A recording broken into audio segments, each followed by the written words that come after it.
네, 오늘은 4월 25일입니다. 목요일입니다. 새벽 예배 나오신 우리 성도님들 환영합니다. 공동기도 제목으로 기도하시겠습니다. 배옥준 집사의 뇌졸중을 치료해 주십시오. 언어가 회복되고 오른쪽 팔다리에 힘이 생겨나도록 해 주십시오. 곽한나 집사를 치료해 주십시오. 권하자 집사가 다시 걷도록 해 주십시오. 이승학 성도의 뇌종양 치료가 잘 되게 해 주십시오. 권현민 형제를 치료해 주십시오. 김에브라임 형제가 신장 이식을 속히 받도록 해주십시오. 김씨 집사가 걷도록 해주십시오. 김수인 집사가 재발하지 않고 치유되게 해주십시오. 예수님의 이름으로 기도합니다. 아멘. 아멘. 오늘 본문의 말씀은 열왕기상 9장 10절에서 28절까지 말씀입니다. 하나님은 약속을 지키신 분이십니다. 근데 문제는 우리에게 있다는 것을 기억하셔야 됩니다. 하나님은 약속하신 대로 항상 행하십니다. 근데 문제는 우리에게 있습니다. 제가 왜 이런 말씀을 드리냐면 오늘 본문부터 보시면 9장 10장의 내용에 보시면 하나님께서 솔로몬을 축복하시는 이야기가 나옵니다. 하나님께서 정말 솔로몬을 축복하십니다. 9장에 보시면요. 근데 10장에 딱 넘어가면 솔로몬이 이 많은 축복을 받으면서 솔로몬이 결국은 하나님을 떠납니다. 많은 여인들과 결혼을 하고 그 여인들이 가지고 온 우상을 솔로몬이 섬깁니다. 그래서 하나님께서 두 번에 걸쳐서 말씀하셨지만 솔로몬이 이 말을 듣지 않기 때문에 하나님이 결국은 그 나라를 그의 신하에게 주겠다 이렇게 말씀하시죠. 그리고 그를 대적하는 자들이 계속 일어납니다. 왜 그런 일이 벌어지냐 하면 솔로몬이 하나님 말씀대로 살지 않기 때문에 이런 문제가 생겨나는 것입니다.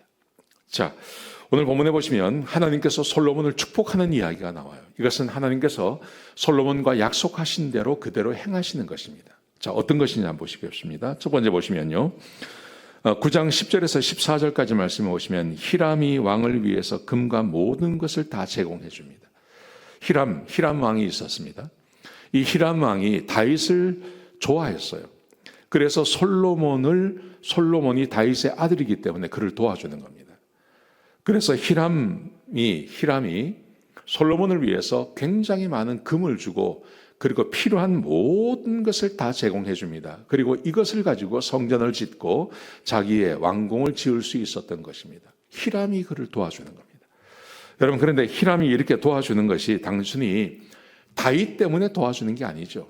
하나님께서 히람의 마음을 움직이셔서 솔로몬을 돕도록 해주시는 것입니다. 히람의 이 좋은 이 도움, 이것은 하나님께로 온 것입니다. 자, 두 번째 15절부터 19절 말씀해 보시면 솔로몬이 굉장히 많은 성들을 짓습니다. 여기 보시면 이렇게 되어 있습니다. 국고성을 짓고 병거성을 짓고 마병의 성들을 건축했다고 되어 있습니다. 거기다가 예루살렘과 레바논에 그가 원하는 모든 땅에 성들을 건축했다고 되어 있습니다. 솔로몬이 돈이 많고 그리고 이 젊고 아직 생각이 아주 밝기 때문에 대부분의 왕들이 그러한 것처럼 그는 건축을 합니다. 건축. 왜 그 독재자들도 그렇고요. 나라가 부강하고 돈이 많아지면 달라지는 것이 있는데 그게 도시가 달라지는 겁니다. 도시가 확장되고 도시가 달라지죠. 가난하면 이걸 못합니다.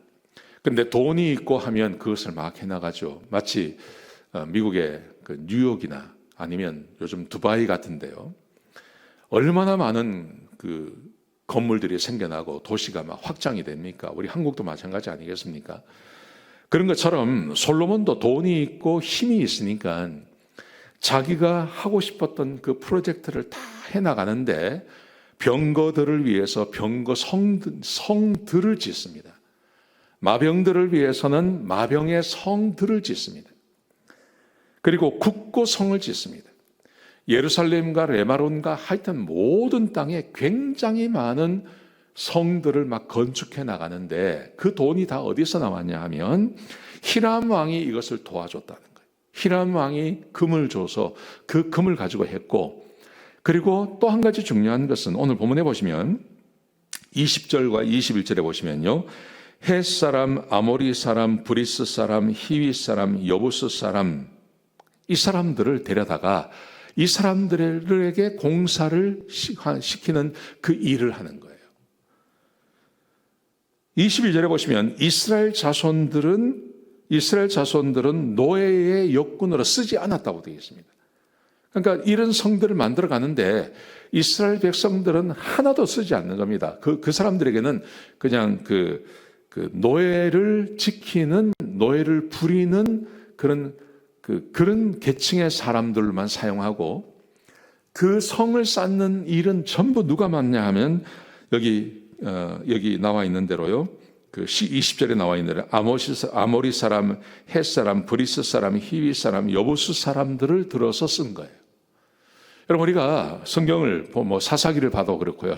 우리 구약 성경을 쭉 보면 여부스 사람, 아모리 사람, 헷 사람, 히위 사람들은 끊임없이 이스라엘을 괴롭히던 사람들입니다.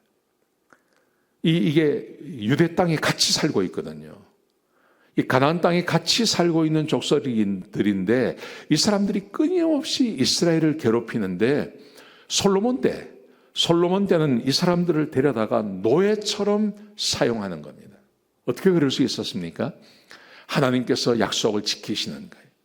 하나님께서 약속을 지키셔서 하나님께서 솔로몬이 하나님의 말씀대로 순종하고 살아갈 때 그에게 힘을 주시고 그에게 능력을 주셔서 이 사람들까지도 불러서 노예로 사용할 만큼 그렇게 강력한 힘을 솔로몬에게 주시는 것입니다. 이게 하나님의 은혜인 것입니다. 우리가 인생을 살다 보면 그럴 때가 있습니다. 내가 하나님 믿고 잘 하나님을 섬기면 내 실력보다 더 많은 것을 하나님께서 채워주실 때가 있습니다. 내 실력으로는 도저히 거기 가지 못합니다. 내 실력으로는 도저히 그것을 가질 수가 없는데 이상하게 내 실력보다 더 많은 것을 하나님께서 막 부어주실 때가 있어요. 이게 솔로몬 때하고 똑같은 겁니다. 솔로몬이 그랬던 것입니다. 근데 이게 자기의 실력이 아니죠. 이것은 전적으로 하나님의 은혜죠. 근데 참 불행한 것은 10장에 넘어가면 솔로몬이 이게 자기의 실력이라고 생각한 겁니다. 그래서 하나님을 잊어버리는 겁니다. 하나님을 잊어버리고 자기가 하고 싶은 대로 우상을 섬기고 이방의 여인들과 결혼을 하고 막 그런 짓을 하죠. 그리고 자기 아들 때에 가서 모든 것을 다 잃어버리는 것입니다. 성경이 우리에게 주고 있는 교훈 아주 간단합니다. 하나님은 약속을 지키십니다. 그래서 하나님께서는 우리의 실력보다 훨씬 뛰어난 것을 주실 때가 있습니다. 여러분, 그때 조심하셔야 됩니다. 이게 내 능력으로 얻는 게 아닙니다. 하나님께서 우리에게 그 은혜를 부어주시는 것입니다. 그런데 솔로몬이 이것을 잊어버립니다. 우리 인생에서도 그럴 때가 있습니다. 여러분, 하나님께서 내 기대보다 또 내 실력보다 더 큰 은혜를 주실 때 그것은 하나님께서 자기가 약속하신 것을 지키시는 거예요. 이걸 꼭 기억하셨으면 좋겠습니다. 그 다음 말씀해 보시면 9장 26절부터 28절까지 말씀해 보시면 솔로몬이 배를 만들려고 합니다. 그때도 히람이 자기가 데리고 있는 사공들, 배를 짓는 사람들도 보내줍니다. 그래서 배를 짓고 그 배가 다니면서 무역을 하고 많은 금은 보화를 가지고 오는 이야기를 합니다. 이것도 자기 실력이 아닙니다. 솔로몬이 하나님께서 그렇게 도와주시는 것입니다. 여러분, 우리가 종종 한평생 이 짧은 인생을 살아가면서 내 이 짧은 인생 가운데 하나님께서 내가 생각하지 못했던 그 보복들을 막 부어주실 때요, 그때 진짜 조심하셔야 됩니다. 그때는 하나님이 하시는 거지 내가 하는 거 아닙니다. 이럴 때일수록 우리는 하나님과의 언약을 생각하고 하나님의 말씀을 따라 살려고 애를 쓰고 그렇게 하셔야 됩니다. 그것이 형통함을 이렇게 줄이지 않고 늘려갈 수 있는 유일한 방법입니다. 하나님은 약속을 지키지만 문제는 항상 우리에게 있다는 것을 기억하시기 바랍니다. 기도하시겠습니다. 아버지 하나님, 귀한 말씀 주셔서 감사합니다. 하나님, 우리가 형통함을 누릴 때 하나님께서 약속을 지키고 있다는 것을 기억하게 해주시고 우리도 하나님께 드린 그 약속을 지키는 자가 되게 하여 주옵소서. 하나님의 말씀을 따라 사는 주의 백성들 되게 축복해 주시옵소서. 감사합니다. 예수님의 귀하신 이름으로 간절히 기도드렸습니다. 아멘.